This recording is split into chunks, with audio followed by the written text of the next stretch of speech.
الاستاذ محمد انور السادات رئيس حزب الاصلاح والتنميه. اهلا بسيادتك معانا. اهلا بيك.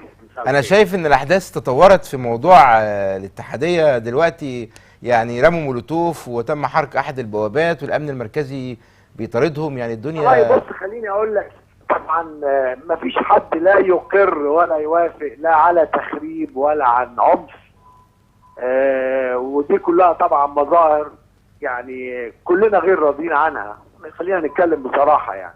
انما خليني اقول لك برضو عشان نبقى صادقين، احنا كلنا فشلنا في الامتصاص هؤلاء الشباب واحتواء هؤلاء الشباب، وان احنا نديهم المثل والقدوه.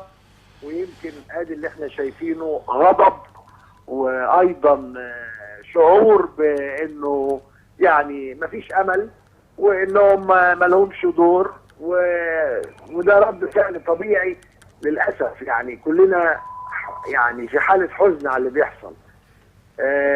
يعني حضرتك كنت طرحت مبادره، واعتقد يعني القوى السياسيه لو اجتمعت كلها على راي تحاول تهدي الجو في ظل هذه الازمه اللي احنا عايشينها، نوصل لمرحله نسبيا استقرار.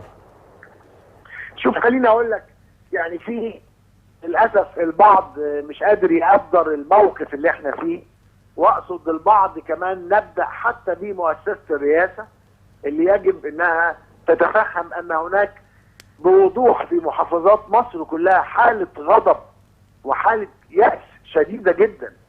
يجب انها البدايه تكون من عندها، ويجب انه يبقى هناك رساله يعني قولا وفعلا